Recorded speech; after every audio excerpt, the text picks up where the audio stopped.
Avinash. Hi, Joe. Yes, I have logged in. Sitting there right in front of you is Dr. Ami Bera. Oh, hi, Ami. You're in India? Yeah, I'm in India, in Nashik, near Mumbai. Okay. Yeah, and we have a program in a hall where some students and citizens of Nashik, they have assembled. And just Great, before fantastic. the presentation on Apollo 11. Excellent. Yeah. Well, India's got their own space program now. Yeah, yeah. Tomorrow we are going to launch Chandrayaan 2. Excellent. Yeah. Is that tomorrow? Tomorrow afternoon. I've had a chance to visit ISRO outside of Bangalore. So when I visited to India and visit some of the Lunar X Prize, the folks that were trying to do a lunar landing. Yeah. In India. Well, that's cool. That must have been fairly recently then. 2-3 years ago. Really? Okay, yeah. Working on that? Yeah, they were working on the project you're going to be launching tomorrow, right? The India lunar lander, is that the one launching tomorrow? Yeah, we are going to launch Chandrayaan 2 with only the lunar module and the rover, which will be making experiments on the moon surface. Okay, so it is going to land on the moon. Yep, that's the one. Okay, that's cool. So, and Ami was just saying that he visited that area and talked to those people. Well, no, I visited the folks that were competing for the Lunar X Prize. So that, I think that's the same company, and saw their version of the lander. So welcome to all of you that are out there. We presently have 6 panelists. We don't have all our panelists logged in yet, but we have some of them. We have 9 what they call attendees. And so it's early in the morning here. I'm not sure where you all are. And depending upon the day and the time, of course. Now, Avinash, what time is it in India, Avi? Yeah, it is now evening 7:33. 7:33 in the evening.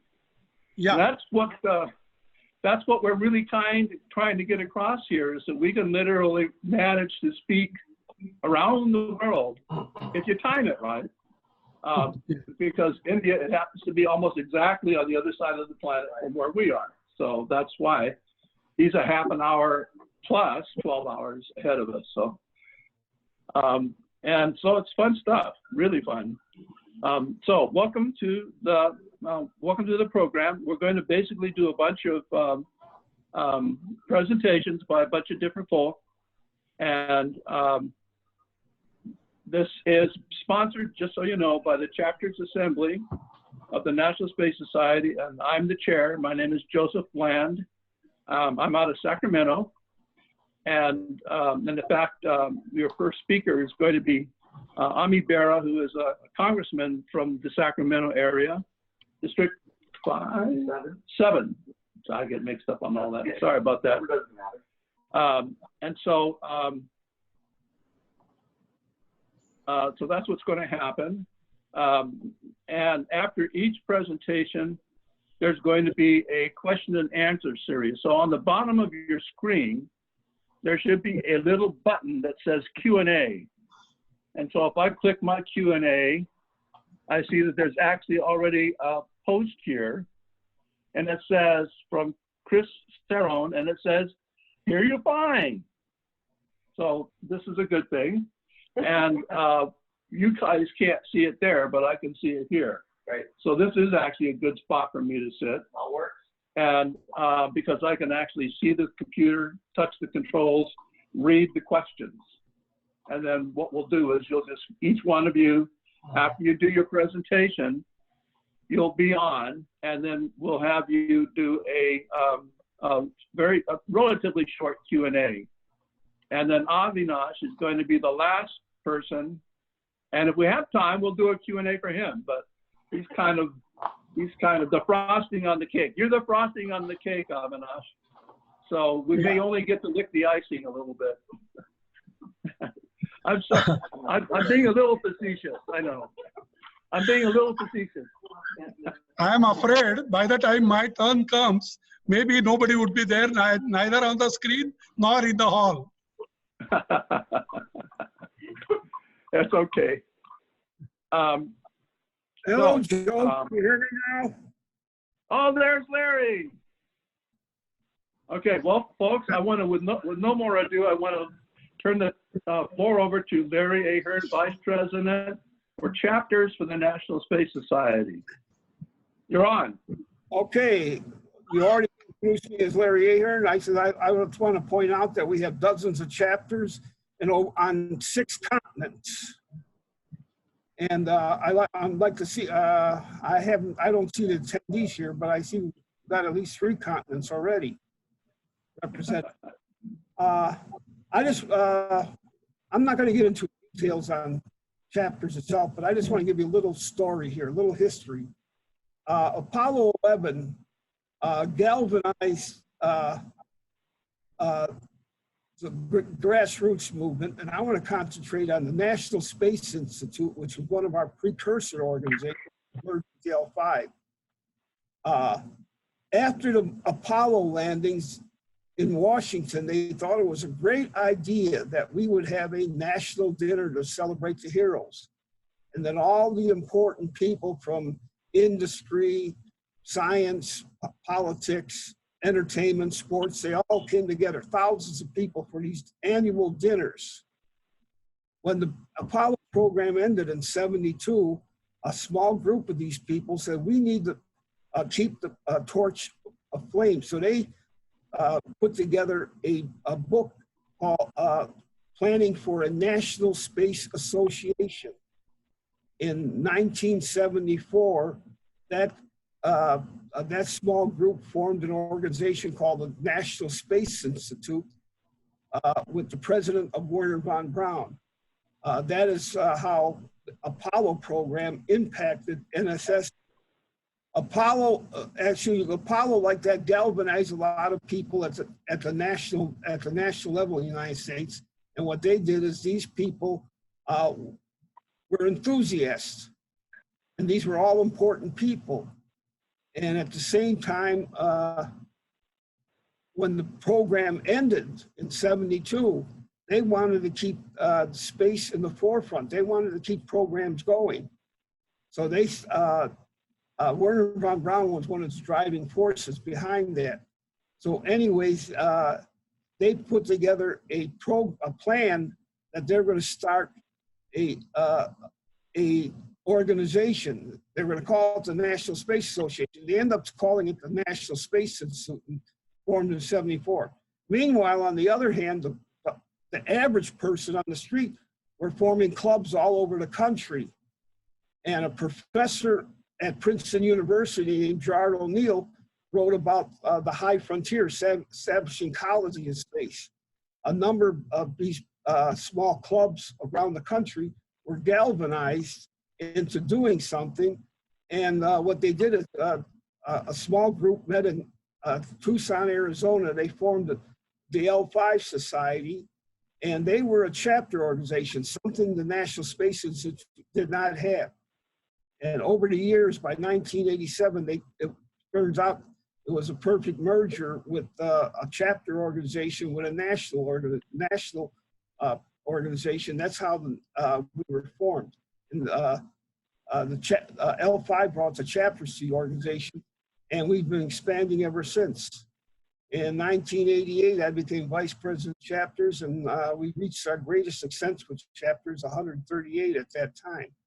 And we're going to try to bring it back. We're also creating another offshoot that is when you have people that are only a single individual or 2 people, you need 3 to form a chapter. But if you only have 1 or 2 people, that doesn't mean you still can't do something to promote space.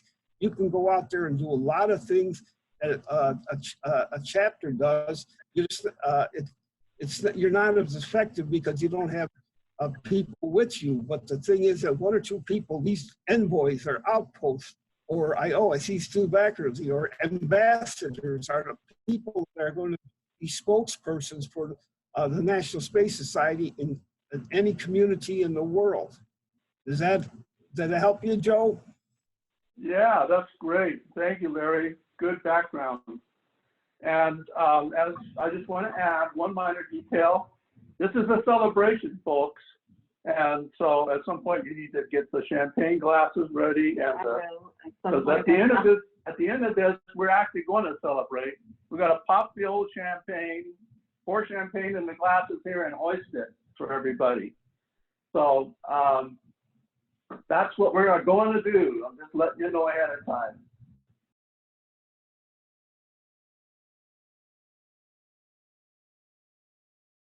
Peter, Yes. You're on. Yes, hello. So, Peter, I'm going to go ahead and I'm going to share my screen, and I'm going to bring up your slides. Let's see, there it is. I should be able to see it now, Peter. All right, starting with the Lunar Prospector mission. By the way, Lunar Prospector was my suggestion, and it was for the name. Now, here, this is of the northern hemisphere, and the pole is in the middle. And it shows that there are craters as far as 30 degrees from either pole, where parts of the crater are always in the shade and has ice. Now, while this is important for one reason, at the North Pole, all you've got is ice and moon dust. I had been reading up on basalt and learning how much you can make out of basalt. You cast basalt, you could cast cylinders for people to live in. You could cast furniture. You could fiber basalt. You can make fabrics. Right now, fiber basalt is used, started in India, and it's going worldwide on rebar, because steel rebar is going out of business because steel rebar rusts and basalt rebar does not. So I looked for on the moon, where is there a basalt area near either North or South Pole? Bang, Mare Frigoris, right at the top. It is just a few degrees below that 30-degree mark. And better yet, it's a very wide mare, and if you include Sinus Roris, even wider. So if you put a settlement, let's say on the east end of Mare Frigoris, and connected by cable to one at the west end, and so when dawn arose in the east, everybody along the way would have power, and they'd have power until the westernmost one was out in the dark. There. Now, if you go down a bit, Mare Frigoris is not just basalt, but there are regions here where several different chemicals are sufficient to be worth mining. Down below that, right here below is Mare Imbrium, and that was an enormous impact, which is shown on the far side too. But below you see the colors in red and orange here is where there is a very heavy amount of thorium. Thorium can be turned into uranium-233, which we can use to send nuclear ships to Mars. So I don't think there's any other way we're going to get to Mars faster with nuclear power than this. Okay. Screen out down. So here you get how you could turn thorium to nuclear fuel for Mars-run ships, okay? And here again is a map of the Mare area, and you can see how fortuitously wide you've got from Mare Frigoris into Sinus Roris. And I guess that's the last slide. No, okay. Here's a slide of how you can make habitats people live in. You start with on the left-hand, left-hand side with 2 exits to a street, which would be made out of an empty fuel tank.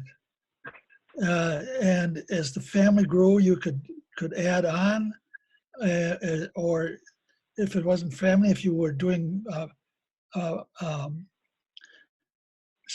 home businesses in there. These are just shows what could be done in those hoops there. There's a picture window, cabinets, a bed, a kitchen, so on. Now your habitats could have windows, and made out of Alon. Alon is an aluminum ceramic that can't be broken, not even by a machine gun. And since your habitat had to be covered with soil, you could have a Z view setup where you've got mirrors. You can see out the side there, and you could do similarly with light. So thanks to Alon, we could have views to the outside and sunlight from the outside. There's one more slide. One more slide. Okay. Let's see, bring it down here. Okay. Your cabins or where people live would be along this like this fuel tank. On both walls, you could have living walls. If you haven't heard of living walls, do Google living walls, green walls, and vertical vegetable walls. It's a new thing and it's expanding worldwide. Instead of using acreage, you use empty walls. And so you'd go from one house to the other or through the settlement, and you'd have all this vegetation. It would different. The kids could have a hand in designing it, because you've got so many different kinds of plants and so many different ways of doing it. So this is an older picture. I haven't drawn a newer one, but you'd have homes on this side and homes on that side, living walls covering the surfaces there. You'd have sunlight. And is that the last one? That's it. And so actually it's about time for Q&A. Type in your questions. I'm going to actually close off the share, and that way I can see both the chat window, the most recent questions. If you want to type in there, if you're a panelist and you have a question, just turn on your mic and Peter can respond. So anybody out there, if not anybody in my room, have a question for Peter? Nobody? Peter, talk about radiation and how much radiation shielding is required to protect from cosmic radiation. Well, you would cover all the homes and the streets with enough moon dust. So you'd treat it just as we expected to do that. Okay, and how much thickness? Well, 6 foot or 2 meters might be enough in a short run, But in the long run, you'd probably want double that. About 4 meters, 4 or 5 meters. Okay, so a meter is 3 feet, just to suggest. So 3 foot times 4, that's 12 feet of earth on top of you. Yeah. Now, the good news is you're on the moon, so it's only got 1/6 the gravity. So your structure can hold a bunch more mass than it would on the moon. I mean, on the earth.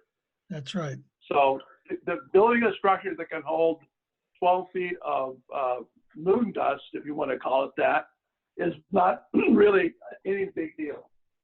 All right, we did have another question. Ed Toulis of our chapter. Is Peter's PDF available online somewhere? Yes. Yes, you've got both basalt and water on Mars, and your great volcanoes are basaltic. And what he wanted to know was, do you have a spot online where he can access your information? Online? Online, internet-wise, a site on the internet? I'm sure I do, but well, once you think about that one, and then I had another question. What was the other question? I have a question. Well, I can't figure that out. Okay. So, Peter, how do you envision the growth of human communities across the lunar surface in the next 50 years, assuming we do return to the moon in the next 5, 6, 8 years? And where do you see us 50 years down the line? Well, if we started now, we'd be quite far, but but we're not going to start until people realize that this is the way to do the moon, not the poles, where you've got both basalt, where you've got basalt and water. Now, but certainly you can mine the water and oxygen from ilmenite, but that's very power intensive. Don't you think that water at the poles would be a lot easier to access? You know, you use sunlight there. No, much to the contrary. In these craters, let's say 30 degrees from the pole, just a part of the southernmost part of the crater is in shadow all the time. So you could go into the part of the crater that's lit up and drive right onto the ice. No cables lowering you 2 miles down in the darkness. And not only that, but the moon has got a lot of oxygen tied up in this material. So it isn't that you have to break water apart to get the oxygen. It's a lot more readily available. So the water is good, of course, for growing. It's also potential to get to the hydrogen, which could be part of the fuel, although there are other types of things that can make rockets than hydrogen. You can even burn aluminum, for that matter, if you have the oxygen, and there's plenty of oxygen on the moon, plenty. Anyway, Peter, I think we're about, go ahead. Like I said, why use hydrogen when you could have uranium-233 nuclear fuel to go to Mars?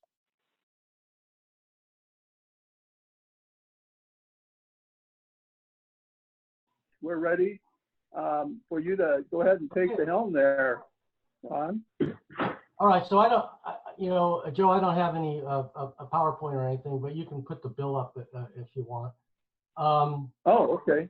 So for those of you who don't know me, I'm the Central North American Region 4 NSS Director out of St. Louis. I'm also I also work for Boeing, the Boeing company here in St. Louis. Of course, here in St. Louis we build airplanes, not spacecraft. But most of my career has been in, about half of it anyway. Now has been in space. I should have told Ami, I was born and raised in the San Francisco Bay Area, actually Sunnyvale, most of my family's moved out and they've moved to the Sacramento area now. So they're a rep. Anyway, my earliest memory in life, just to kind of tell you where I'm coming from, was my dad taking me out and showing me, and I saw Sputnik, and I was 4 years old. And that changed my life. 4 years old, and it sparked a lifetime interest in astronomy, and that evolved very quickly into space as we moved into the space program. So I've now had a 50-year aerospace career, and it's been pretty fascinating. It began there in Sunnyvale, right next to NASA Ames. My first job, I was a NASA intern in high school, and then after high school, I became a NASA intern in college. So those jobs that I worked on, we don't have time to go into those now, but those were just fascinating, consequential jobs. After the second internship, I ended up working for NASA on the Kuiper Airborne Observatory, and because of my background in astronomy, and I ended up working the tracking system on this world's largest airborne telescope. So that was when I was about 20 through 25 years old. Of course, Kuiper is the successor to today's SOFIA, or a predecessor. Anyway, following NASA, I worked for about 15 years on the shuttle, on different aspects of the space shuttle, on the civil shuttle and on the military shuttle out of Vandenberg. I worked for Rockwell International down in LA, and Martin Marietta out of Denver. Martin, that's where I worked on Slick 6 out of Vandenberg on the shuttle. And in 2011, I was working with a couple of small companies. I was deputy director of a program to we flew payloads on the last 2 shuttle missions, professional and student payloads, up to the shuttle and to ISS. Most of the old timers that are listening in know me through my way back in the 90s when I was part of Rockwell. I created something called the Integrated Space Plan, and when I was in the Advanced Projects group there. And as I mentioned earlier, at the time we were working on the first space exploration initiative. So that was quite a time. And it was back then that I, through a weird series of events that we don't have time to go into, I started working with astronaut Buzz Aldrin, and basically Buzz had seen that integrated space plan on a wall at NASA, Houston, called me up out of the clear blue one day and said, "Hey, we got to get together." So that started a long-term relationship that exists today. I at Buzz's direction, I moved to Washington D.C. and requested, I should say, after Challenger, when we all got laid off. That's another story, but we ended up. I ended up starting. I was vice president and first executive director of his nonprofit ShareSpace, So, and I don't know if any of you are familiar with ShareSpace, but back then, it was all about we were trying to accelerate the growth of commercial space, and at the same time create a citizen participatory space program. And this is all in the late 90s. And back then, we were intimately involved in laying the groundwork for Dennis Tito for his first space tourism mission, laying the groundwork for the space tourism industry today. So that's how I got kind of, in a nutshell, hooked up with Buzz. So over the years, we had it always bugged Buzz that July 20th wasn't a national holiday. So last year, when I was asked to run for the board, I was wondering, well, what can I do on the board of directors of the National Space Society? And so I got a call for Buzz one day, and this topic came up again.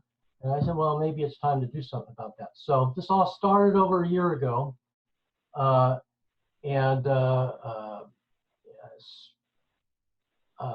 First thing I did was call up Mark Hopkins, who everybody on this line knows.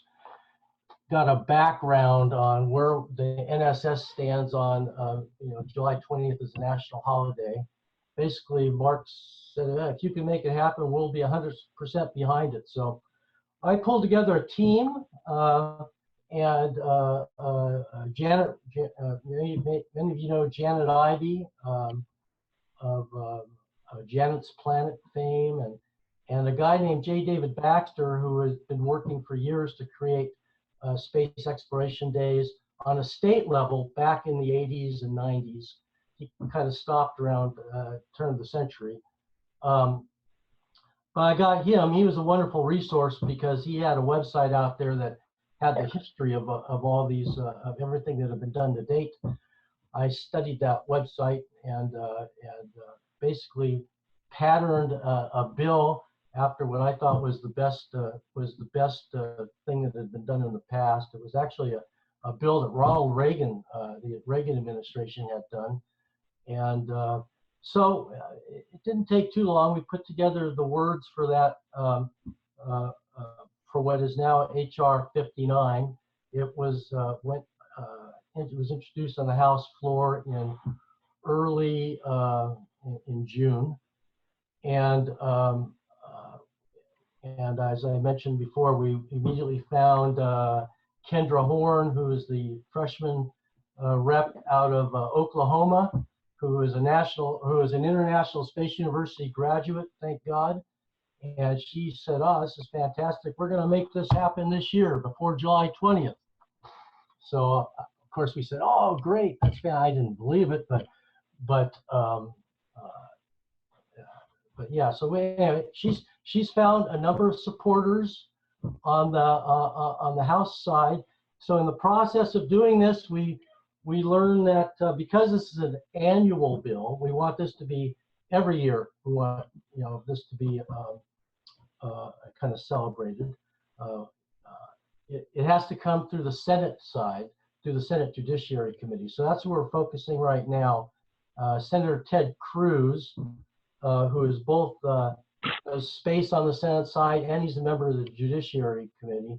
He's got the text right now, and they're looking at it. So once it comes through once it gets introduced on the Senate floor, that whatever text has happened on the House side gets superseded.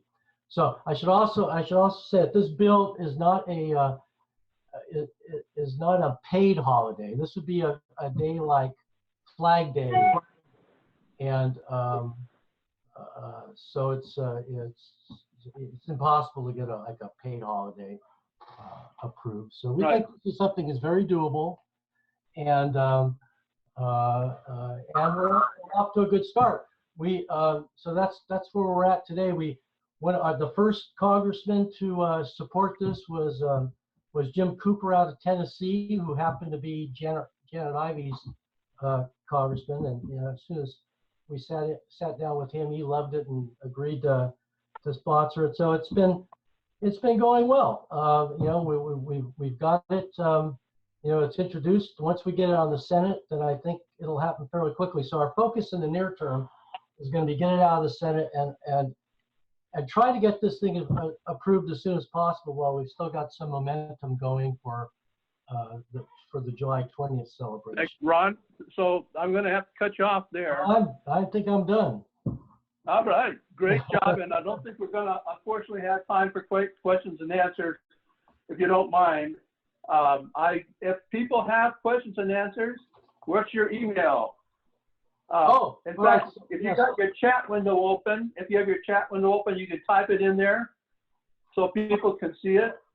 I'll put my email in there, and also we have a website, spaceexplorationday.space, where you can go and see the bill, and there's some great history in there of how the bill came about.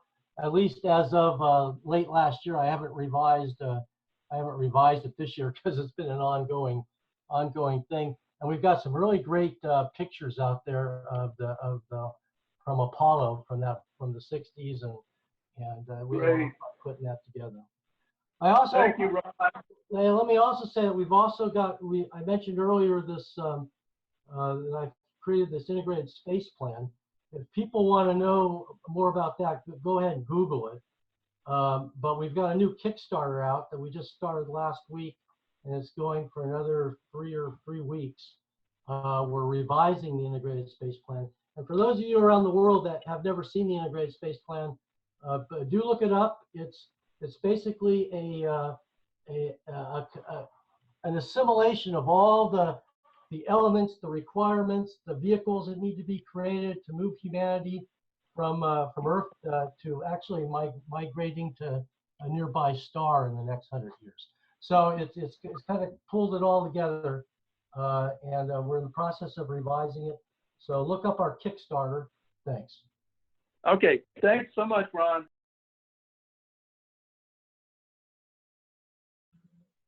Hello, I'm Avinash Shirode, President of NSS Nashik India chapter, and I am happy to share with you how Apollo 11 moon landing in 1969 transformed my life. In 1969, I was studying in third year of civil engineering degree course in College of Engineering at Pune, India. I was staying in the college hostel. The moon landing on 20th July 1969 was a great turning point of my life. I am a very spiritual person right from my childhood and always involved in spiritual aptitude and studies. In 1969, I had grown a beard and used to wear saffron clothes, which Hindu saints use these types of clothes while meditating in the room. I was interested in discovery of universe through spirituality. I was about to leave my engineering studies and run away to Himalayas for tranquility and ascetic life, but my destiny had something different. This is how I was in 1969. The students were listening to the running commentary of Apollo 11 mission on Radio Ceylon in the hostel dining hall. In 1969, there was no TV in Pune. It was early morning in India when the great moment of Neil Armstrong landed on the moon. There was a great excitement and joy, celebration and dance. I was totally moved by the incidents of the greatest achievement of a human being landing on the moon. While walking from the dining hall to my hostel room, which took about 7 minutes, I decided myself to discover the universe through space technology and not through spirituality by running away to Himalayas. It totally changed my life. Next day, I talked to my professor about my goal of life to work in space technology. First, he started laughing and said that it is not possible to study space technology, that's aeronautics or aerospace, for a civil engineering student. But I was adamant and determined for my goal of life. He then suggested me to opt for engineering mechanics and mathematics elective subjects in the 4th year. I selected all these subjects and passed out with Bachelor of Engineering degree in civil engineering. Immediately, I got an employment in government irrigation department near my hometown itself. But I had decided my goal, and instead of joining the employment offer, which was in fact very much necessary for me to support my family, I applied for master's program. I got admission in Indian Institute of Science, Bangalore, India, but that too in civil engineering department and not in aeronautics, which I had actually applied for. However, my professor in IISc advised me that I can study all aeronautics subjects in structural engineering specialization in the same department. I selected all those aeronautics subjects and also selected my dissertation, that is thesis topic, related to aeronautics. Probably destiny read my mind and helped me to achieve my goal of life of a dream to work in space technology.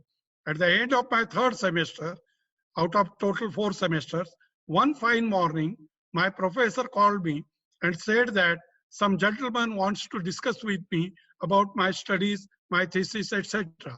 I didn't know who he was, But at the end of our discussion, he said, Mr. Shirode, complete your 4th semester and after final exams, join Indian Space Research Organization, ISRO. He was the head of Aerospace Structures Division of ISRO. That time, ISRO used to tap students studying in relevant areas of its program. I was shocked.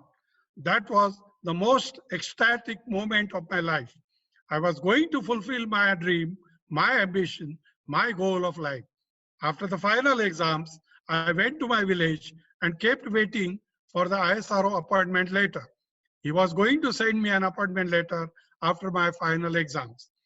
Destiny again played little mischief. Even after my final exams, I did not get any appointment letter from ISRO as promised by the head of the division. In a village, my friends and relatives started teasing me that I was lying about my appointment in ISRO. In frustration, I applied and joined PhD research program in biomechanics in Indian Institute of Technology, IIT Bombay. It was a demanding course in aerospace field that time. After 3 months in IIT, one fine morning, I received an appointment letter from ISRO to join as Aerospace Structural Analysis Engineer. Within an hour, I left IIT and went to join ISRO in Vikram Sarabhai Space Center at Trivandrum, India. After serving in VSSC ISRO for almost 2 years, I got an opportunity to join a NASA-related research program in United States of America. Destiny again played mischief. I was supposed to leave my country, but my parents were totally against of my leaving the country. My mother and father both were illiterate, and I come from a poor family from a very small village without any educational background in the family. They emotionally blackmailed me, and in total anguish and anger, I resigned from ISRO in 1974 and came back to my village to stay with my family without doing any work. I worked in agriculture farm, even as a laborer in the village. After a year or so, I got a job in a sugar factory, and after 3 years in 1977, I started my own consultancy profession in structural engineering office in Nashik. I did pretty well in my professional practice, which was not directly related to space technology.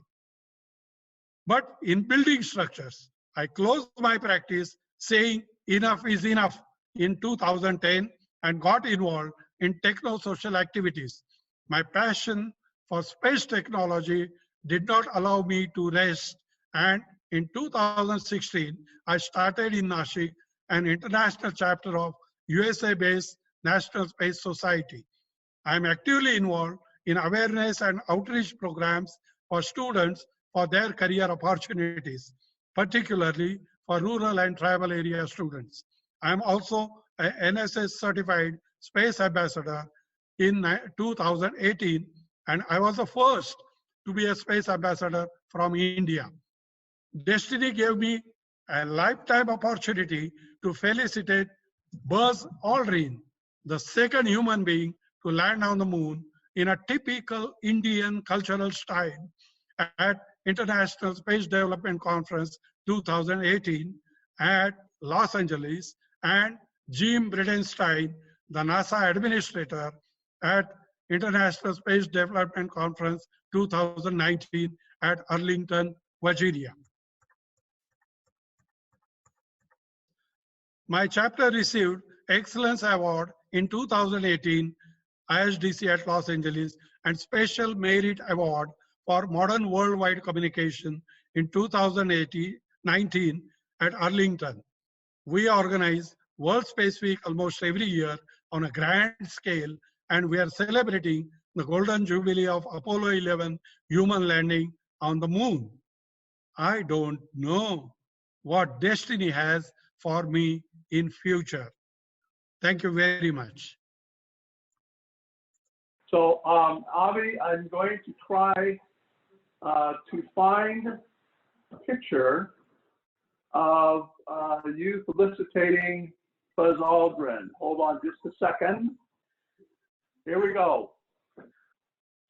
And there is Mr. Buzz Aldrin being felicitated by you. Let's see if I can kick this a little quick up higher. And that's the felicitation. That's the costume. In the back, of course, are people with the National Space Society. And then there's another felicitation ceremony that took place at Los Angeles IESCC. Me. And there I am with Larry and you and Claire in this portrait of me at the end of my felicitation ceremony. And I don't think you'll ever see a bigger smile on my face. That was really great.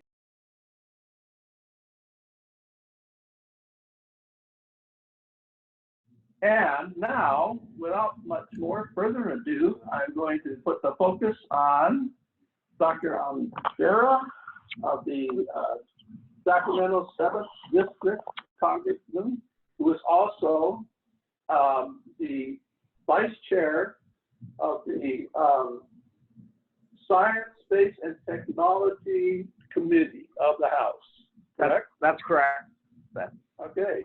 I was 4 years old 50 years ago, so I can't say that I vividly remember the space program, but I grew up in Downey, California, which was home of Rockwell International, which was at the heart of the Apollo mission. So a lot of my friends growing up, their moms and dads worked at Rockwell. And, you know, if you just think about, you know, what the Apollo program meant for the United States of America, as well as the entire world, just the excitement. You know, it is early in the morning out here in Sacramento, but I remember my mom and dad getting me and my two older brothers up early in the morning, staying up late at night to watch those launches, and it just captivated our imagination.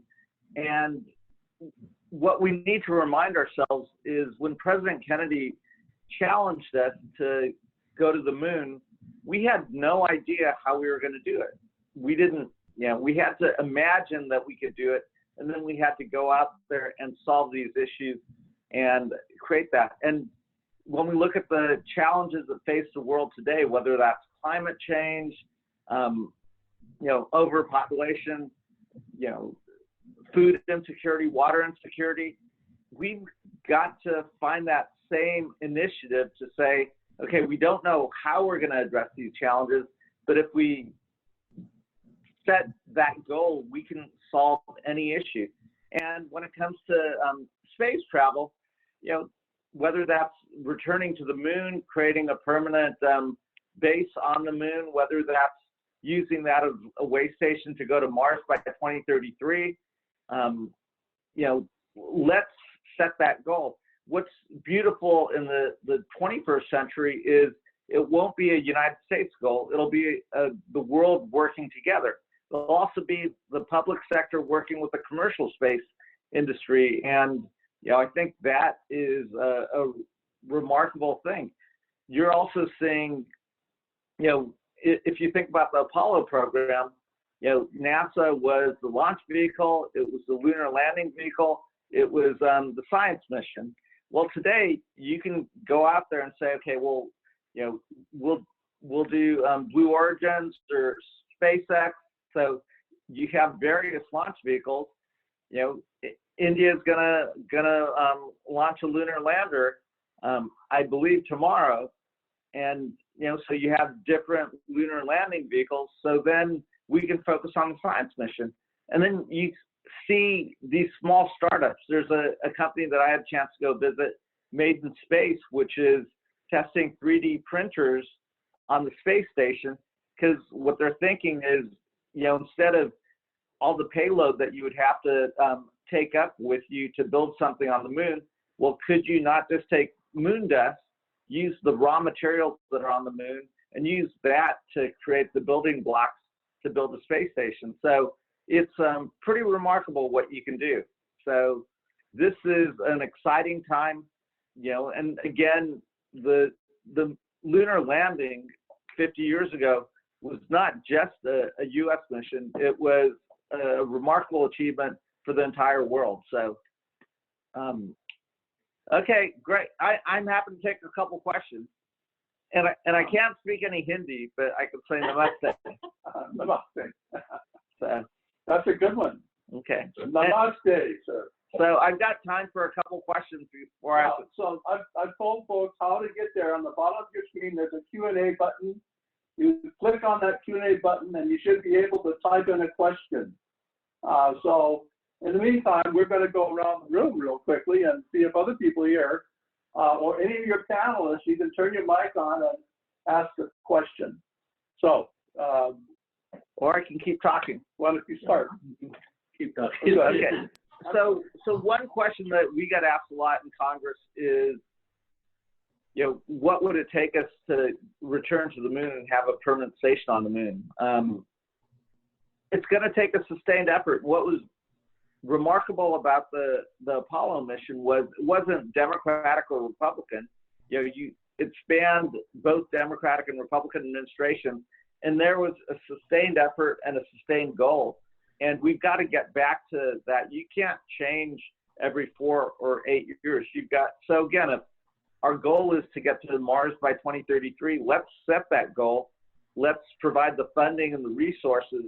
And then let's create the context where the international community can work together to try to get to that goal. We have no idea how we would go to Mars and come back. But, you know, if you think about the Curiosity mission and so forth, it's pretty remarkable what we can do if we put our minds to it. And I think that's what we hope to accomplish in Congress, but also in the international community. There's other questions that come up. You know, everyone's thinking about going to the lunar poles where we know there's water. The thought there is that you could turn that water into fuel. You know, obviously to break Earth's atmosphere consumes a lot of energy and a lot of fuel, but if you could use, you know, this is too simplistic, but if you thought about the moon as a gas station, well, you could get up there, refuel, and then you could head on to Mars. We've got to address issues like property rights. Who actually owns that lunar ice? I would argue that it's all of us as humanity. It's not one country or another, but when you have commercial space entities that are thinking about, okay, well, we're going to go there, we're going to build the facilities to turn that ice into fuel, well, they're going to invest a lot of resources. So that's something that we ought to think about. When you have different countries that are trying to go there, again, who owns the moon? When you have companies that are thinking about asteroid mining for rare minerals, well, who owns those resources and elements? Again, those are things that we ought to be discussing as the global community. And again, I would hope that we come to a consensus that it belongs to all of us as humanity. And, you know, an accomplishment of one country is an accomplishment of all of us as all of the globe and humanity. So, you know, it's an exciting time. I am optimistic. I think if we really do want to go to Mars and we set that as a goal, then we can accomplish that.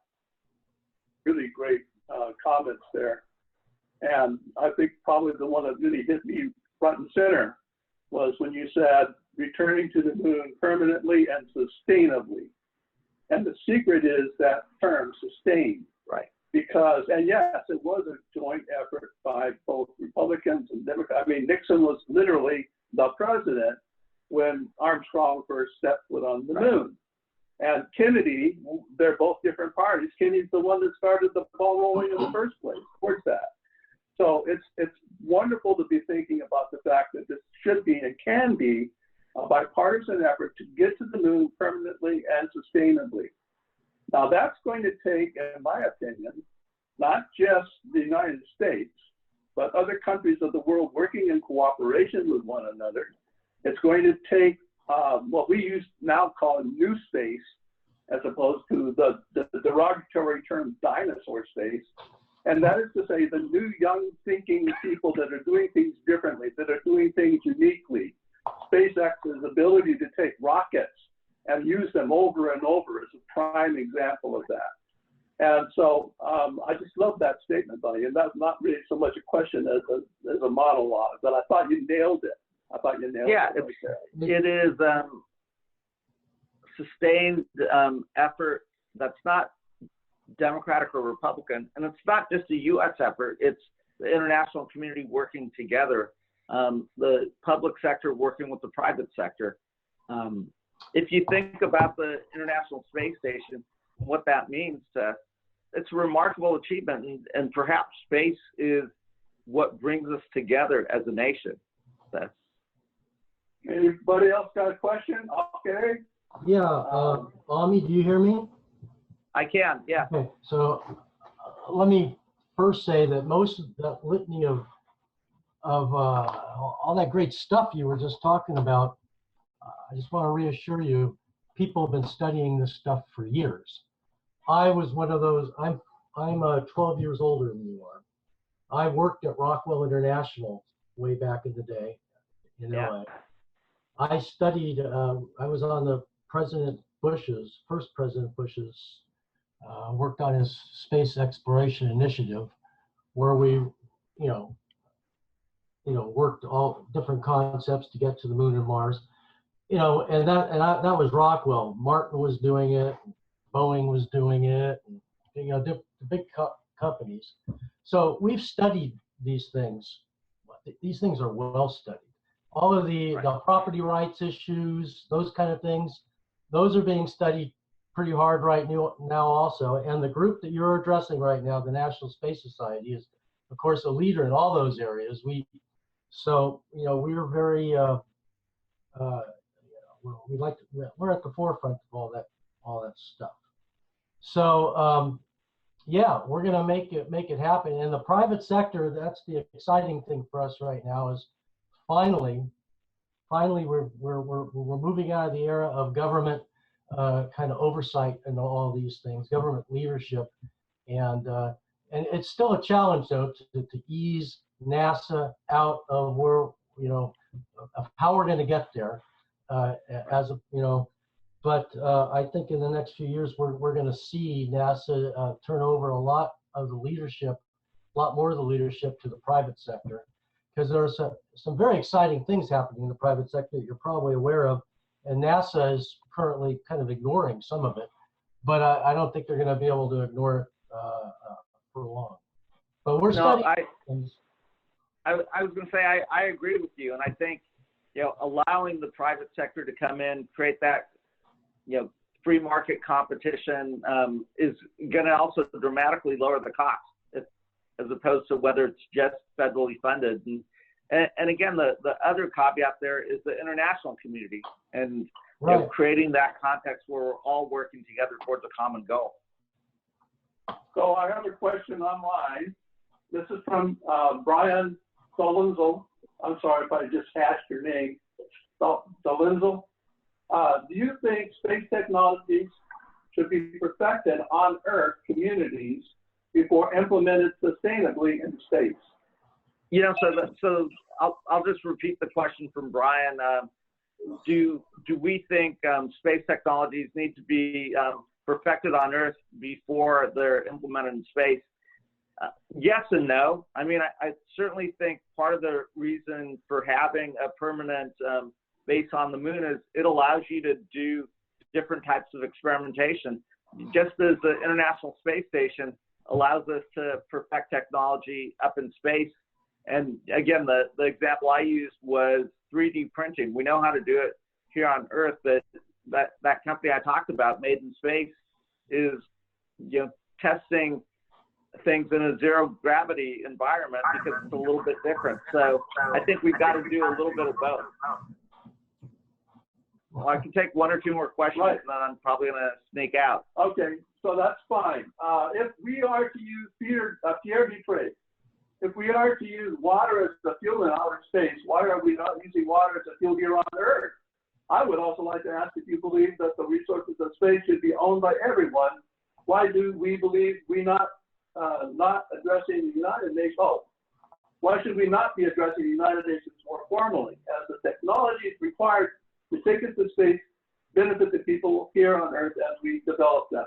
Right. So so I agree with that, but this is my personal opinion, but we've got to come to consensus as an international community that the resources out there in the heavens belong to all of us. They shouldn't be one country's or another country's. And much as you come to a treaty through the United States in the South Pole and Antarctica, I think we've got to do the same thing. That may require Congress to take the leadership role, but we certainly are trying to push Congress to address some of those issues.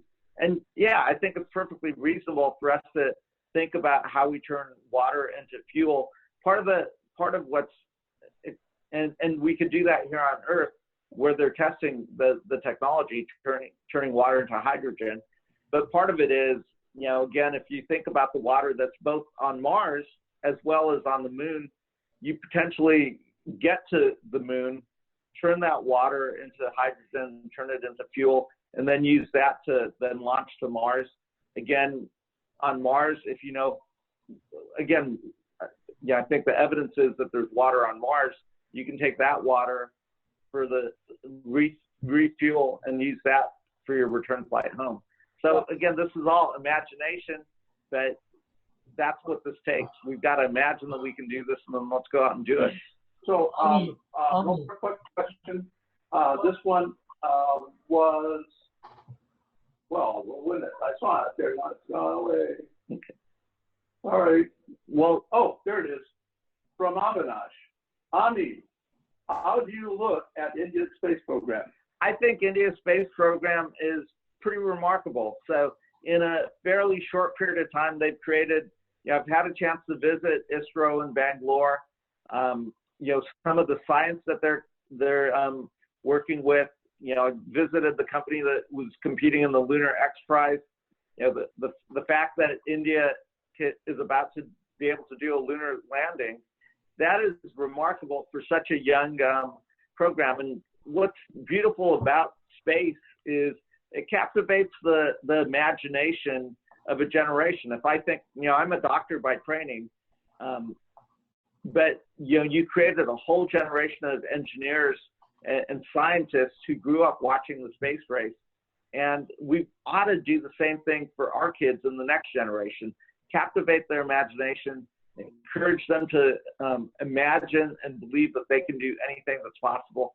And again, the 50 years after the moon landing, it is still a remarkable achievement for all of humanity. So thank you for allowing me to take a couple minutes this morning for being part of the National Space Society and the International Space Society.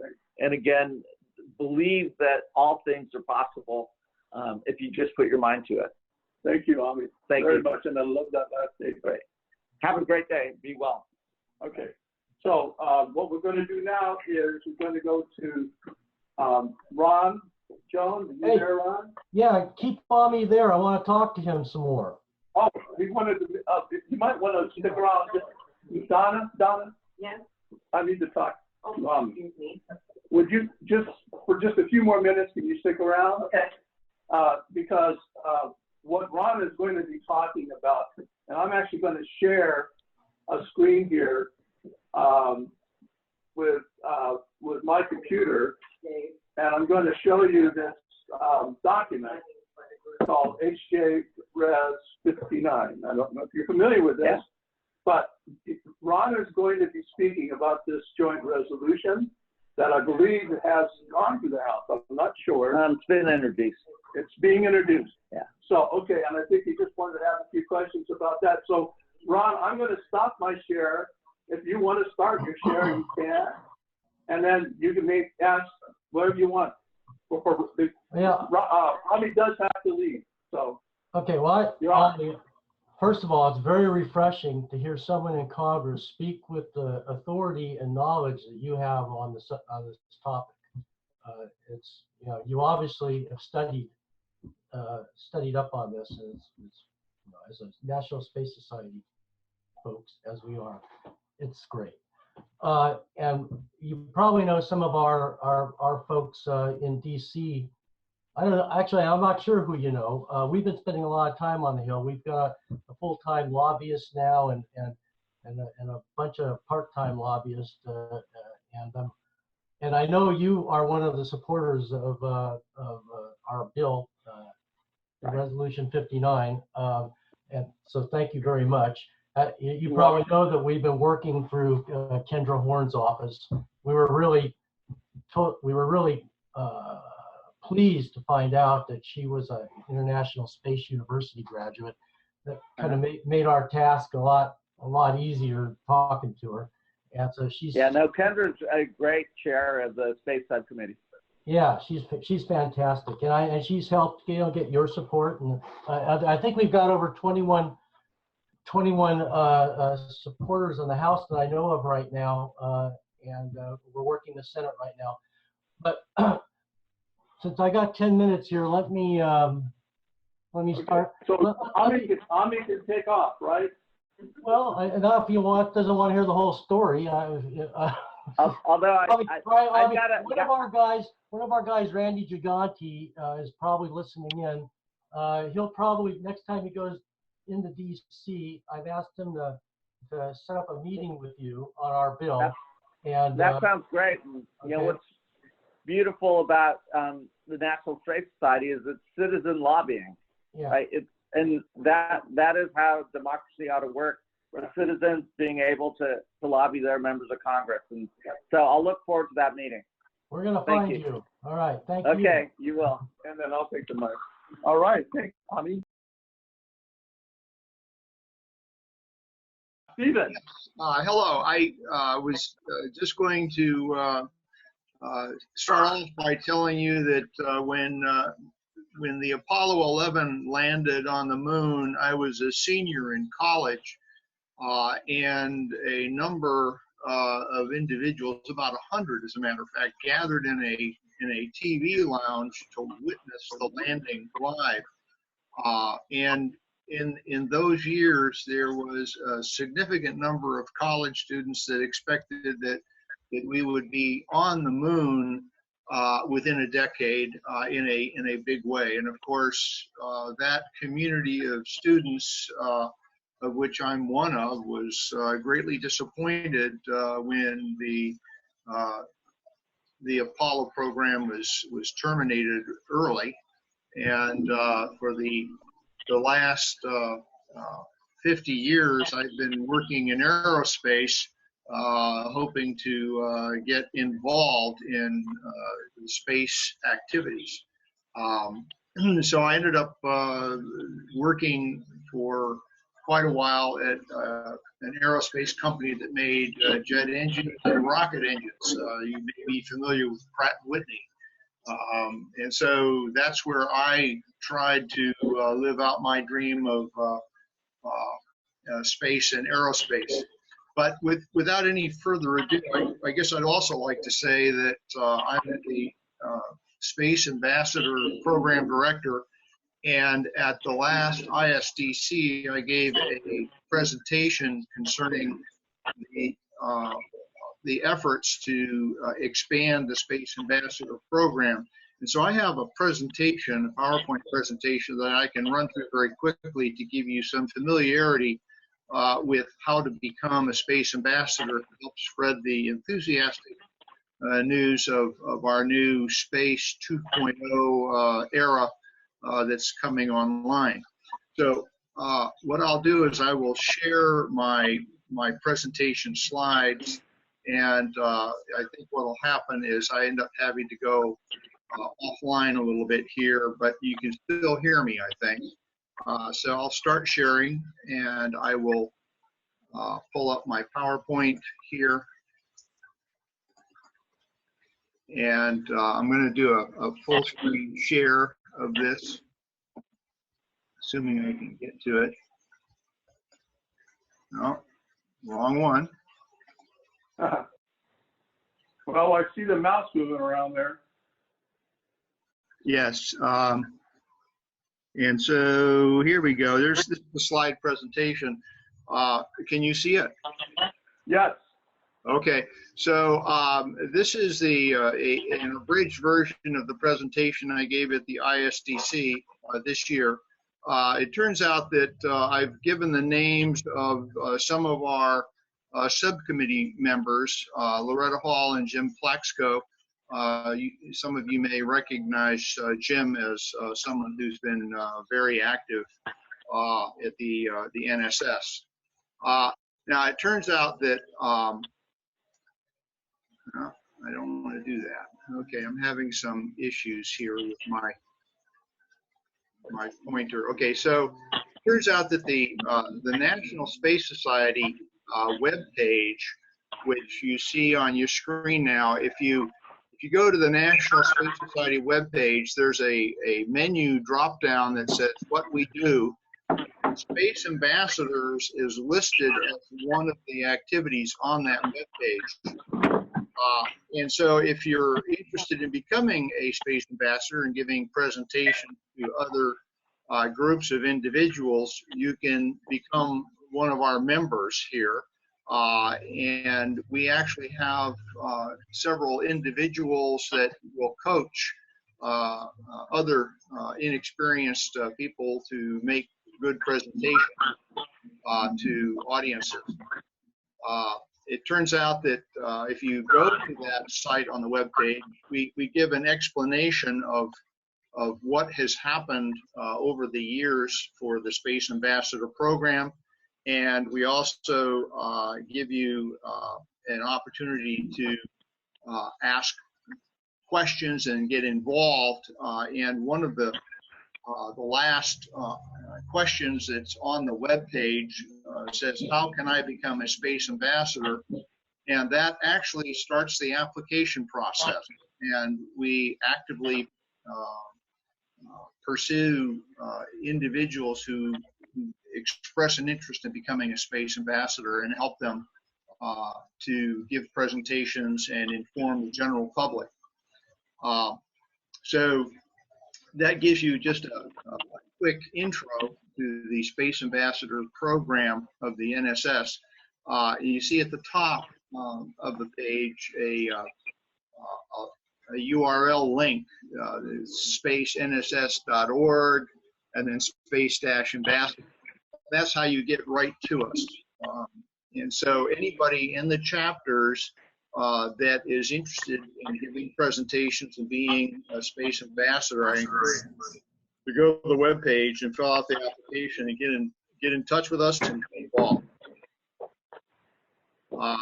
And it turns out that one of the things I wanted to point out, some individuals have said, well, it's a space ambassador 8 years ago, and that was the Space Ambassador Phase 1 program, which was concluded.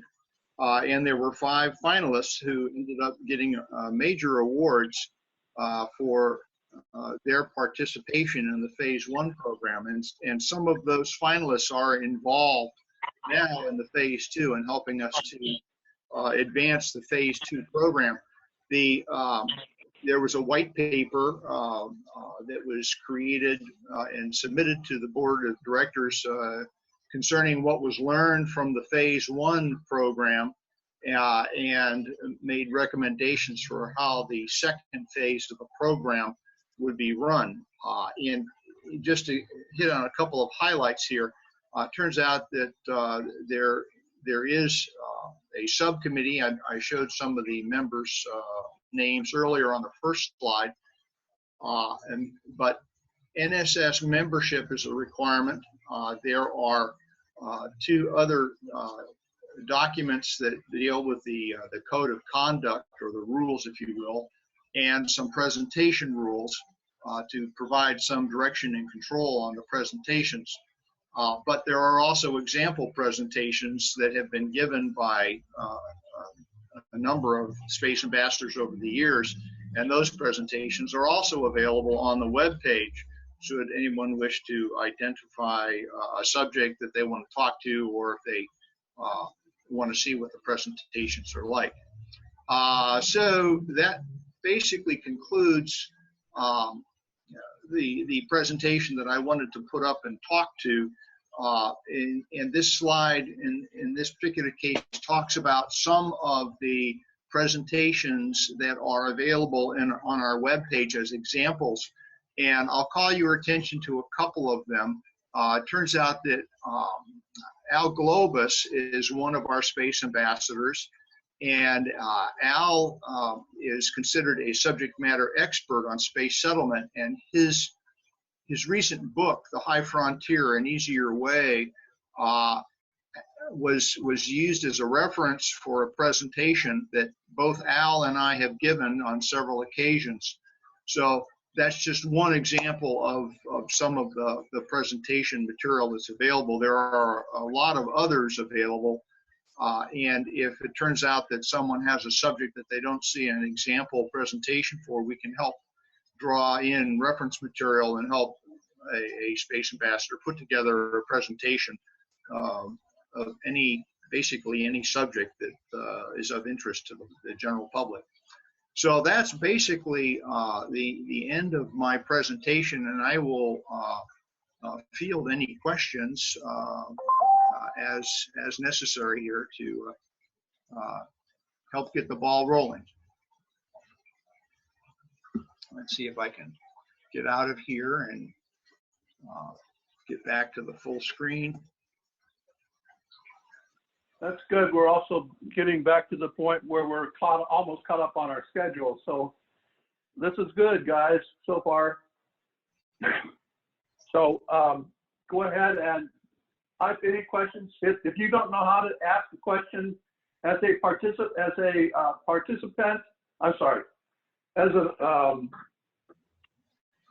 an attendee, you can go to the bottom of your screen, assuming that you did not use a phone, but you're on by computer, hit the little button called Q&A, and you can type in a question which will then appear in a panel that we can see. Right at this minute, there's no questions from them. Are there any questions from any of the panelists? They just have to turn their mic on and they can ask a question. I have a question. Go ahead.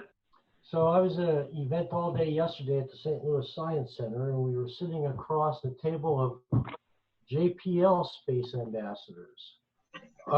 Are you coordinating with them or working with them or familiar with what very good question. It turns out that the JPL Space Ambassadors is a separate activity from the NSS. However, several of our space ambassadors for the NSS are also JPL Space Ambassadors. The two programs are run a bit differently. The JPL Space Ambassador program tends to focus on the robotic exercises of exploration for NASA. The National Space Society tends to focus on space settlement, the human space settlement side of the story. But yes, some of our space ambassadors are dual ambassadors, and we're quite happy to say that we welcome any of the JPL ambassadors to participate with us. The phase 2 program is still relatively early and we're still growing. So that's an opportunity for growth in the future.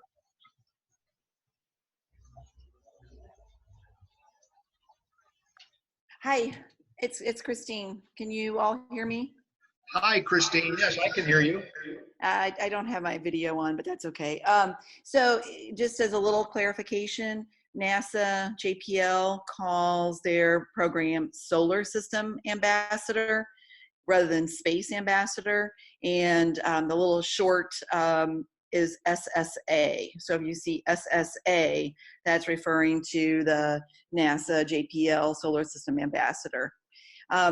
The program does focus also on human spaceflight. Right now, most of our training is about Artemis. One of the really great things about being a NASA JPL Solar System Ambassador is the training that you get from NASA so that you can go out and talk about NASA missions. I have been really careful not to mix NASA and National Space Society when I'm doing outreach and presentations because you know, NASA, we're supposed to talk about NASA missions with NASA information. And also there has been some times the National Space Society has been very critical of NASA programs. And so I've actually tried to keep the two separated. So I don't know if anybody wants to comment on that part. Right, Christine. Okay, now we have another question, and so we're going to run out of time here really quick. So Brian Solenzo has a question. I heard it said there is very little return on investment for public space education. Who is the audience for National Space Society Space Ambassadors? I guess I would say, yeah, we're still growing, and we do not have much of a budget just now. So the ability to talk to return on investment is difficult, but a lot of us are volunteers, and we push to try and get the information and the enthusiastic message out to the general public. But it is a volunteer operation, so the ability to talk to return on investment is difficult right now.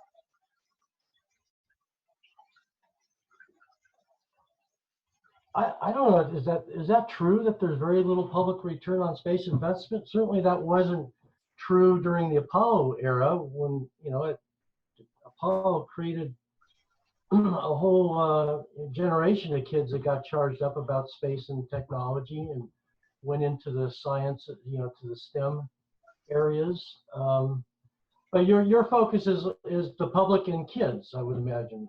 Yes, general public, and if it turns out several of our presentations are aimed at the students, the junior high and high school students.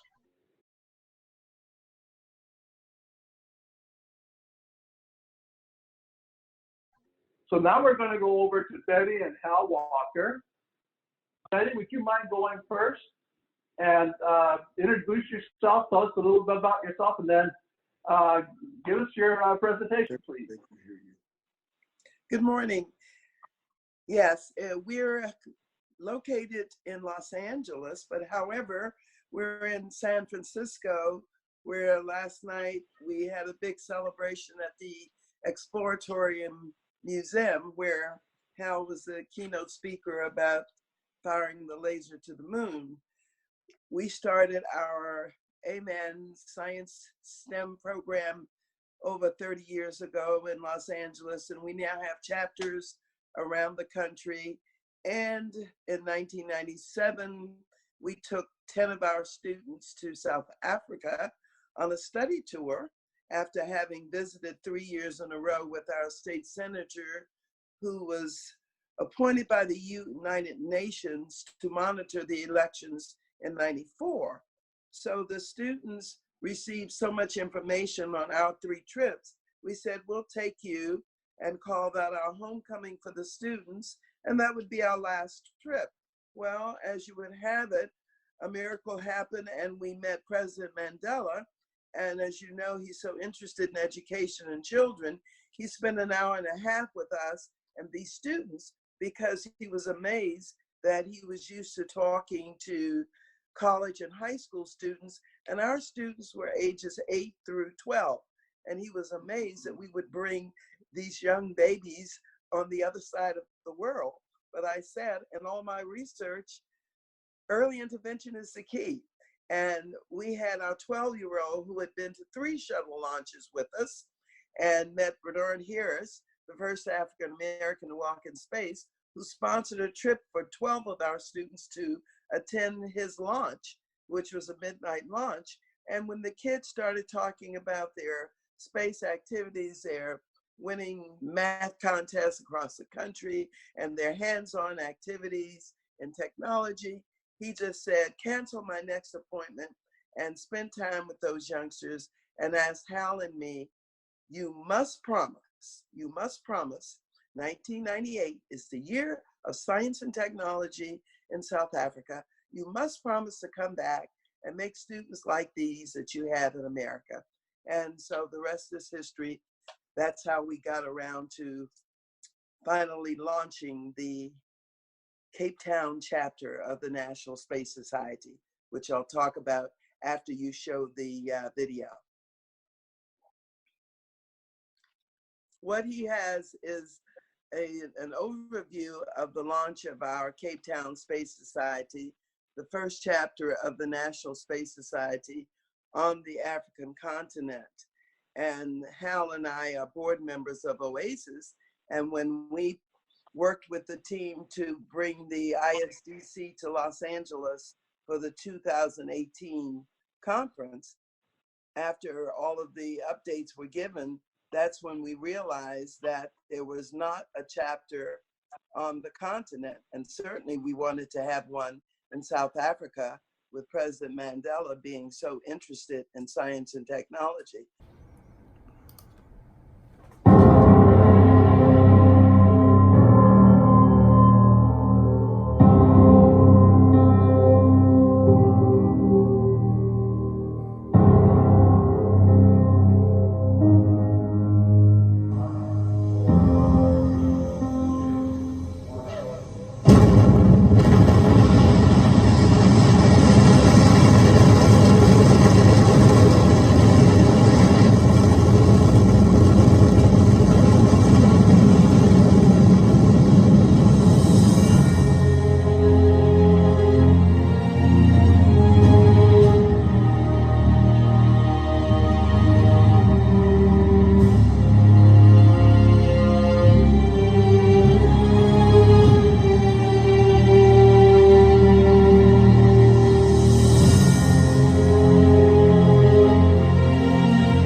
And we launched the Cape Town Space Society on February 27th with 10 visitors from 5 states in the US and a video conference with a UC Irvine professor.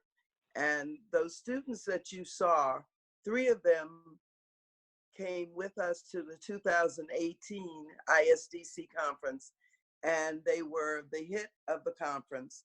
They had about 500 people who individually visited and listened to their presentation. A 14-year-old, a 16-year-old, and a 17-year-old, 3 high school students we brought with us from South Africa, from Cape Town, and they demonstrated their ion engine project. And they were so articulate and outstanding that they received a standing ovation at the closing dinner. So as a result of that, that gave us momentum to go back and put in place the official launch of the Cape Town Space Society chapter. And we had it at one of our high schools in a township outside of Cape Town. And we had 300 adults and 300 high school students in the audience. And that launch is the way we started the whole program. And that just took everybody, if you can imagine being in a huge auditorium and the big screens going across the stage, it opened up as a Hollywood production. And as a result of that, we've gotten so much interest from other cities that want to start their own Space Society chapters. So we've gotten, with President Mandela's interest in education, and we just celebrated his birthday on July 18th, and yesterday was the 50th anniversary of the Apollo 11, and then next Sunday is Hal's birthday. So we've got a whole July trio connecting America to the continent. And we look forward to having more students attend ISDC. And we're preparing our students right now for an international space conference that's going to be held at the International Convention Center in Cape Town in May of 2020. So that's where we'll be. We'll miss ISDC next year. Thanks so much. Thank you, Betty. So I did want to say that we've had a request by Avinash to interject between you and Hal. He's in an auditorium with several hundred people on it, and he wants to say something before they leave. So Hal, can we put you last on the schedule? Would you mind? No, go ahead. Oh, wait a minute. I'm wrong. Avinash, before you start, Betty, we need to ask questions and answers. Anybody I have one comment about your presentation. It's not a question, it's a comment. And it's from Perry Dutray. You guys are some mighty and powerful moving people. Thank you for doing all that you do. Okay.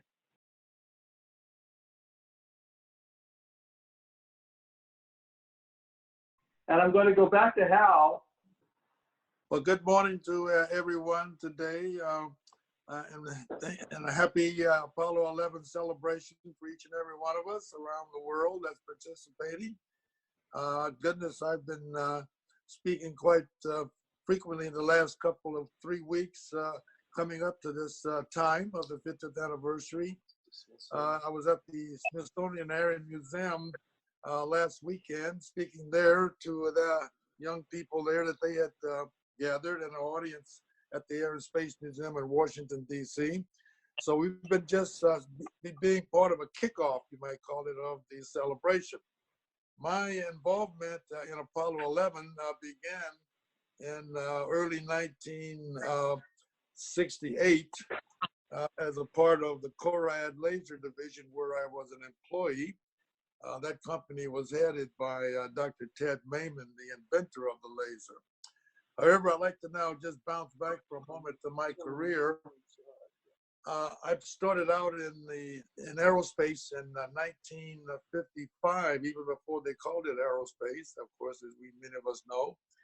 But I began working with Douglas Aircraft Company, and then moved on to my engineering courses through college, and then became a member of the technical team that built the first ballistic missile early warning system for the nation in the Alaskan frontiers in 1959. Subsequent to that, then followed that with work with Space Technology Laboratories, which eventually became TRW, if we remember those names, where we built the first relay satellite, which was the first communication satellite in history. From there, I moved on to the laser industry at CORAD and Union Carbide Corporation, and then concluded my engineering endeavors with Hughes Aircraft Company, working in their laser electro-opticals division, primarily in military laser applications. Going back to Apollo 11 again, and you see on the screen, we're looking now at the laser lunar reflector there. Joe, I think you're going to leave it there for a moment? Okay. Yeah, the lunar laser reflector there was the object of our mission on Apollo 11. I was responsible for operating the most powerful laser at that time in the world from Lick Observatory just here outside of San Francisco in the mountains here. Near San Jose, yes. And one of the objectives of this particular mission was to locate that reflector. It would be, of course, as we would imagine, a task that was quite difficult because, again, even though we knew where the landing was supposed to take place, as we all recollect, Neil Armstrong did maneuver the lander at the last moments to avoid a crash with boulders in a large crater, which took him outside of the program landing zone we had characterized for nearly 6 weeks. With that as a problem, we then were forced to search for this reflector, which we accomplished on the day of August 1st, with returns coming satisfactorily back from it, that we were able to locate it now. And it now became a point of interest for most of the research that concluded the next 40 years. Here you see a scene of my team at Lick Observatory preparing the K1500 laser. I'll tell us a little bit about this laser.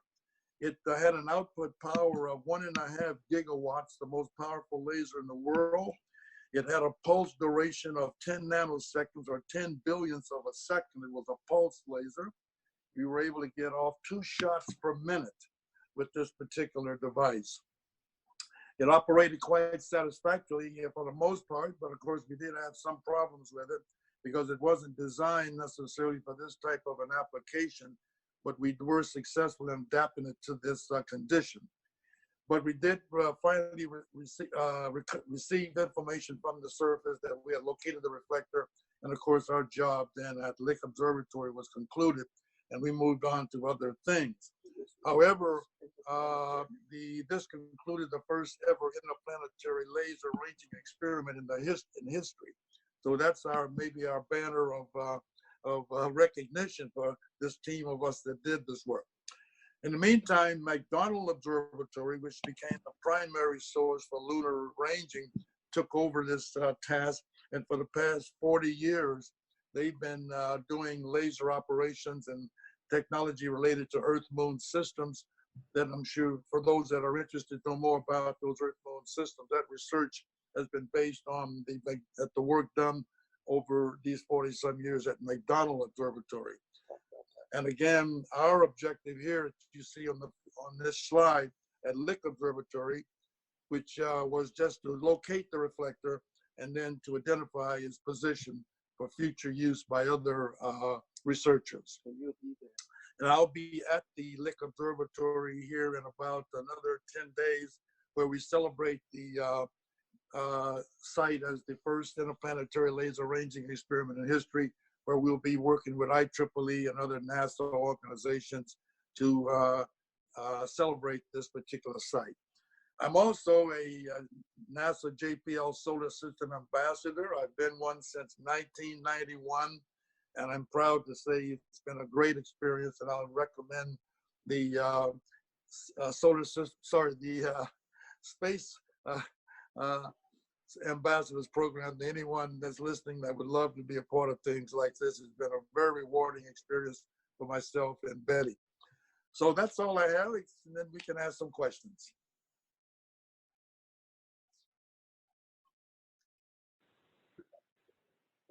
We do have a question that's from Michael Steniken. Michael, thank you for being here, Michael. He's with the German chapter. And so that's another international chapter. It's great to have international participation, literally from 3 different international, because of course, the walkers represent Cape Town and South Africa. So that's wonderful. Anyway, Michael's question. When LRRs come finally to rest, when a final official data set will be established. Different numbers of coordinate data are unnecessary food for conspiracy theorists. I experienced during my CLLC initiative, that is coordination of lunar landing coordinates 20 years ago. Besides, the Smithsonian website still has the 2000 version. And what he's talking about is LRRR stands for, I'm not getting it. You know what he means by that, Al? I think he's referring to the lunar laser ranging experiment. Okay. Yes. So LRR of Apollo 11 now from latitude 0.67337 to 0.67345, longitude 23.47293 to 23.47307 for reflectors cannot walk around on a moon, but are the basic fixed points of a lunar coordinate system. And that's when he asked his question.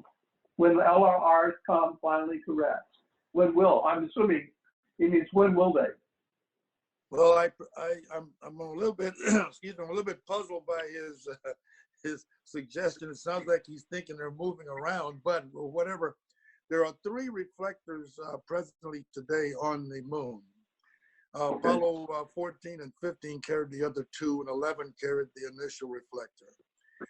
These reflectors are still operational until this day. There's been some deterioration reported by the researchers who've been utilizing them recently.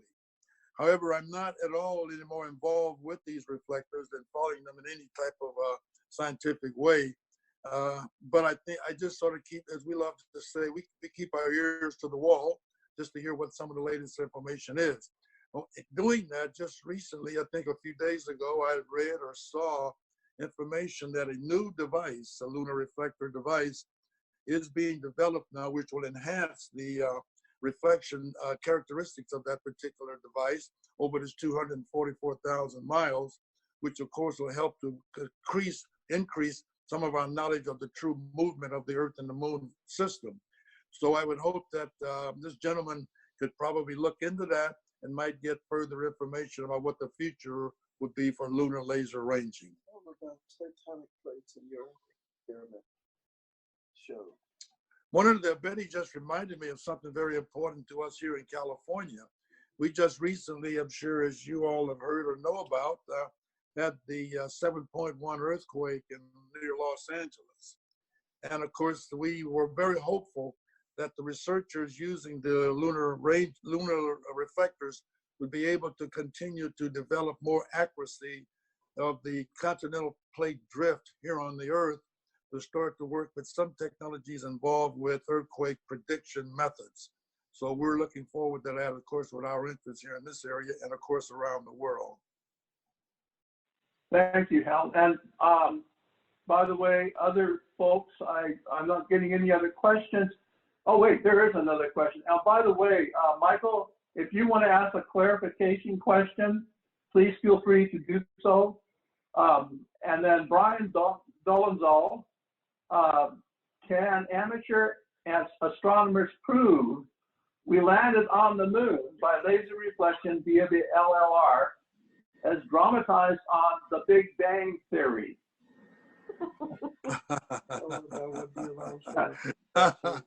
Well, that's quite interesting. I saw Claire chuckle. Oh, that's not Claire. Sorry, I thought it was Claire for a moment. But anyway, she's listening in. That was a nice chuckle, whoever you are, ma'am. How are you? But what was it? So you want to let them know Neil Armstrong came? Oh yeah, one of the things that Neil Armstrong. Well, but yeah, I got to think. I'm back to the question. One of the things I struggle with for just these many 50 years, and I'll make it a thought like that, is that people always said to me, Hal, why don't you tell the truth about this conspiracy thing that's going on? And I said, well, what is the truth that you're looking for? That Buzz Aldrin and Neil Armstrong never went to the moon. The U.S. never went to the moon. If anybody knows, you know, you are running the operation of those lunar reflectors. Are they really there? I said, well, I would have wasted my time doing that if they weren't. So what is it that you're trying to understand about asking me that question? I said, ask the guy that was on the moon. Ask Neil Armstrong. So over many years of sitting in AIAA conferences and other things like this where people gathered to talk about this, finally, Neil Armstrong, and I'm proud to say, came to the table and said, if anyone wants to know whether we went to the moon, look at the story of the laser reflectors. There's the evidence. So I'll just say that as a concluding point about that. I put that laser up there. That's a great story. Let's see. Any more questions? Let's see. There is another statement, Ed. So what is the minimum power and detection sensitivity to detect a reflection from LLR? That's an excellent question. I had that question last night here in San Francisco. We have to first understand that the reflectors are an enhanced target. So therefore, if you have enough fluence on the target to give you back some reflection, you would get back some photons here on the surface of the Earth. However, depending upon the sensitivity of your detector, that would be the necessary specification about what the sensitivity levels to receive that. For example, I like to describe our system this way. We put out 100 billion photons from this laser at about 1 gigawatt of power and 10 joules of energy. That went to the moon in a spot diameter that was approximately 3 kilometers. We only got the reflected energy back from the reflector, which was only roughly a 24 square inch device. So see, we lost thousands of what we call millions of trillions of photons in the background. However, our receivers were sensitized enough that we could pick up 3 to 5 photons, and that was what we were successful in using. So unless you've got that type of ratio, you're probably not going to see very much. Wow, great answer. Let's see, do we have any more questions? Oh, and good question from you. Ed is a member of our Sacramento L5 Society. By the way, we're very interested in things like lasers because we proposed that excellent way. We actually did an analysis, a fairly thorough analysis of ways to power a lunar, either a lunar base or a lunar rover or a lunar device through the 2-week-long lunar night. And we proposed orbiting or even at L1 or L2, placing a solar-powered laser that was using a highly collimated lens. And that lens would then be used to reduce the spot diameter on the moon of the laser beam. And we determined that we could actually do that. I'm sorry, you're probably not hearing me very well. And we determined that we could really use that to power through that 2-week period quite successfully and quite economically. And we have if you go to our sacl5.org website, you can find that analysis and other things that we did along that. This is kind of our interest. So I love that you're talking about lasers. We need to talk, you and I in South Africa and the SAC-L5, we need to get together on these laser things because we're talking the same thing. You know, we're going down the same pathway. A lot in common, we really do. So let's see, no more questions, and that's a pretty darn good timing. It's 8:57, and that means we're very close to the end of our celebration, which means it's time to pop the old champagne. Oh, so here wow. I have the bottle of champagne. My wife has glasses out here on the table. Who's sitting there with you? Pardon me? We wish we had a glass. Have a virtual glass. So this is going to hit my ceiling. I know that. I'm not shaking it up. It's just going to explode. So this is our way of saying thank you, everybody who was involved in the Apollo mission. Thank you for the experiments. Thank you for the people that did all of the grunt work and made it work. Unbelievable 50 years ago that we landed on the moon, that we were there, that it hasn't been done after Apollo to this day. And yet now we're going back. It's going to happen, and we owe it to those people that we're going back. So thank you, guys. And there it goes for champagne. Who's got champagne with you? Come on, guys, take the glass. Oh my God. So we hope you're celebrating wherever you are. Hey, Joe, who is that with you celebrating? Hey, Joe. Who's that with you? Yeah. Can you hear me? Joe, Yeah. who is that with you? Okay, I just want to point out something. 50 years ago today, the astronauts were resting or sleeping at this time. I think I just woke them up. But I just want to call other thing I want to point out. Do you realize what day of the week it was? You remember what day of the week it was? Nope. No. Nope. It was a Sunday. And I remember telling my family watching it on a color television, they're asking, why is every image black and white and gray? And then So everybody come here. That's when they all glaze over. Everybody come here that's got a glass. Okay, Larry, we're all gonna click our glasses. And then if you're out there, if you have any beverages, click your glasses. Here you go, everybody. Everybody get in. You got one more you gotta click. Oh. There you go. There you go. All right. You want it all. Thank you. Thank you for joining us. And I loved it. I think it was a lot of work, but you know what? It was worth it. I have it taped, by the way, this whole thing. So anybody wants to watch it again, let me know. Okay. And so that's it. And last words. Anybody, let's see, let's go down the list. Christine, you got anything to say? Christine nodding. Oh, she's muted.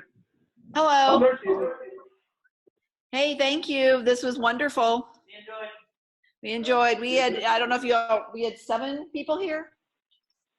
Maybe 6. Great. Maybe 6. Thank you, Christine. Phyllis, your reaction. Why don't you unmute for us? Oh, I just muted you. 7 people. Okay, bye. But you then? Okay, thank you, Hal. Okay, Bye. you guys. Bye. Take care. There you go, Phyllis.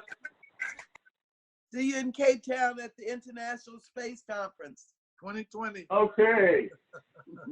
Bye-bye, guys.